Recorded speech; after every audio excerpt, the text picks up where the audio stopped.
জিন জাতি যেহেতু অদৃশ্য, তাই আমি মহান আল্লাহর বান্দা হিসাবে তাদের কোনো ক্ষতি করার অধিকার রাখি কিনা? দুষ্ট জিন যদি আমার ঘুমের মধ্যে বিরক্ত করে বা অন্য কোনোভাবে ক্ষতি করে, তাহলে পরিত্রাণের উপায় কি?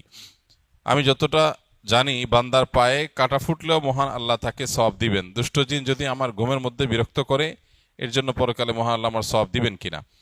অনেকগুলো প্রশ্ন একসাথে করেছেন। প্রথম প্রশ্ন উত্তর হলো যে আল্লাহর সৃষ্টি হলেই তাকে কষ্ট দেয়া যাবে না এমন কথা নাই। আল্লাহ যদি কোনো সৃষ্টিকে সৃষ্টি করেন যেটা দিয়ে মানুষ উপকার হাসিল করবে, যেমন আল্লাহ তাআলা হালাল প্রাণীগুলো সৃষ্টি করেছেন মানুষের খাদ্য হিসেবে, অতএব তাদেরকে জবে করে খানা খাওয়া হালাল। আবার কোনো প্রাণী যদি মানুষের কষ্টের কারণ হয়, উপদ্রবের কারণ হয়, তাহলে সেগুলোকে মারা, সেগুলোকে নিধন করা, এটারও অধিকার মানুষের আছে, কারণ আপনাকে সে কষ্ট দিচ্ছে। আর যদি কোনো প্রাণী আপনার কোনো কষ্ট না দেয়, কোনো ক্ষতি না করে, অহেতুক আপনি তাকে মারলেন, ক্ষতি করলেন, কষ্ট দিলেন, তাহলে সেটা অবশ্যই আপনার জন্য মাজমুম বা নিন্দনীয়, নিষিদ্ধ কাজ। অতএব কোনো জিন যদি আপনার ক্ষতি করে, তাহলে সেই ক্ষতি থেকে বাঁচার জন্য আপনি আত্মরক্ষামূলক কাজ করবেন, সেটাই স্বাভাবিক। আর মানুষের ঘুমের মধ্যে, ঘুমের বাইরে যে কোনো মুহূর্তে দুষ্ট জিনের উপদ্রব যদি হয়, তাহলে তার আত্মরক্ষার জন্য নবী করিম সাল্লাল্লাহু আলাইহি সাল্লামের শেখানো আমল আছে, 3 কুলের আমল আছে, অন্যান্য যে সমস্ত রক্ষা কবচ আমল আছে, সে আমলগুলো আমরা বেশি বেশি করবো ইনশাআল্লাহ। এবং কোনো বিপদ যদি হয়, অনেকে আছেন যে ব্ল্যাক ম্যাজিকের কারণে কষ্টে আছেন, অনেকে আছেন দুষ্ট জিনের উপদ্রবের কারণে কষ্টে আছেন, এবং এই কষ্টটা এত বেশি যে আসলে এই কষ্ট থেকে পরিত্রাণের উপায় অনেকে খুঁজে পান না, এবং অনেক সময় দেখা যায় কষ্টগুলো মাত্রাতিরিক্ত, অনেক বেশি, অনেক কষ্ট। পরিবারের কেউ জিনে আক্রান্ত, দুষ্ট জিনে সওয়ার হয়েছে তার উপরে, কিংবা কোনো সেহের বা ব্ল্যাক ম্যাজিক করা হয়েছে কারোর প্রতি, তখন দেখা যায় যে ওই পুরা পরিবারের মানুষের ঘুম হারাম হয়ে যায়, পেরেশানি কোনো শেষ থাকে না। সন্দেহ নাই, যদি এটা থেকে আত্মরক্ষার জন্য তিনি রুকিয়া শরঈয়া, শরিয়া সম্মত ঝাড়ফুঁক বা রুকিয়ার আশ্রয় নেন, রুকিয়ার মাধ্যমে তিনি ট্রিটমেন্টের চেষ্টা করেন, পাশাপাশি এই বিপদে তিনি সবর করেন, ধৈর্য ধারণ করেন, অবশ্যই এর জন্য তিনি বিনিময় লাভ করবেন। কারণ এটা তো সঠিক যে নবী করিম সাল্লাল্লাহু আলাইহি সাল্লাম বলেছেন, ইমানদার তার যদি পায়ে কাঁটাও ফুটে এবং সে যদি সবর করে, ধৈর্য ধারণ করে, আল্লাহর ফয়সালাকে মেনে নেয়, এর বিনিময় সে আল্লাহর কাছ থেকে আজর এবং বিনিময় পাবে। এজন্য যদি কেউ এরকম দুষ্টজনের উপদ্রব কিংবা সেহেরের শিকার হয়ে কষ্ট পায় এবং সে সবর করে, ইনশাআল্লাহ সে আল্লাহর কাছ থেকে আজর লাভ করবে। এরপরে প্রশ্ন হলো, জুমার দিনে ইমাম সাহেবের কাছাকাছি বসা বলতে কি বোঝায়? এটা কি প্রথম কাতারে বসা বোঝায়?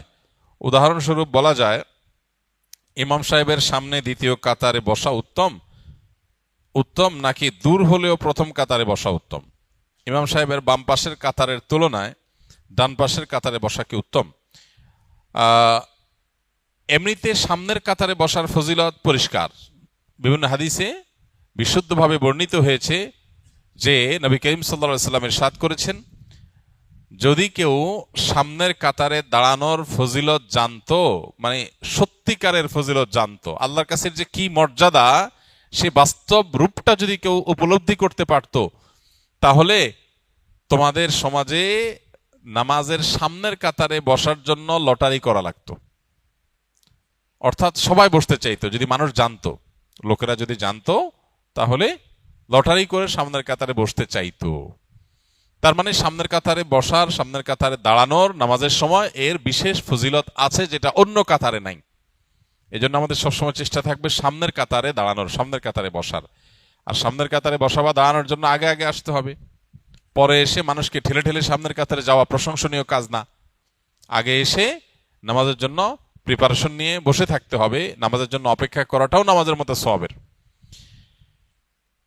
কিন্তু জুমার দিনের যে ফজিলত, প্রতি কদমে প্রতি কদমে যে 1 বছর ইবাদতের সওয়াব দেওয়া হবে মর্মে একটি হাদিস বর্ণিত হয়েছে জুমার দিনে, সেটা কাদের জন্য? সেটা হলো ওই ব্যক্তির জন্য যে ব্যক্তি কয়েকটা কাজ জুমার দিনে করবে। তার ভিতরে একটা হলো মান বাক্কারা ইয়াউমাল জুমআতি ওয়াবতাকার ওয়া গাসসালা ওয়াগতাসাল, যে ব্যক্তি জুমার দিন আগে আগে ঘুম থেকে উঠবে, আগে আগে আসবে জুমায়, এবং গোসল করবে, উত্তম রূপে গোসল করবে, ওয়াদানা মিনাল ওয়ামাশা ইলাল মসজিদি ওয়ালাম ইয়ারকাব, পায়ে হেঁটে মসজিদে আসবে। পুরা পায়ে হেঁটে আসা সম্ভব না হলে গাড়ি ধরে পার্কিং করে বাকিটা পায়ে হেঁটে আসবে। ওয়াদানা মিনাল ইমাম ওয়ালাম ইয়ালগু, এবং ইমামের কাছাকাছি এসে বসবে এবং অহেতুক কোনো কথা কাজ কিছু করবে না, খুতবা চলাকালীন বিশেষ করে মনোযোগ দিয়ে খুতবা শুনবে। তাহলে সে ব্যক্তির প্রতি কদমে 1 বছর ইবাদতের সওয়াব দেওয়া হবে।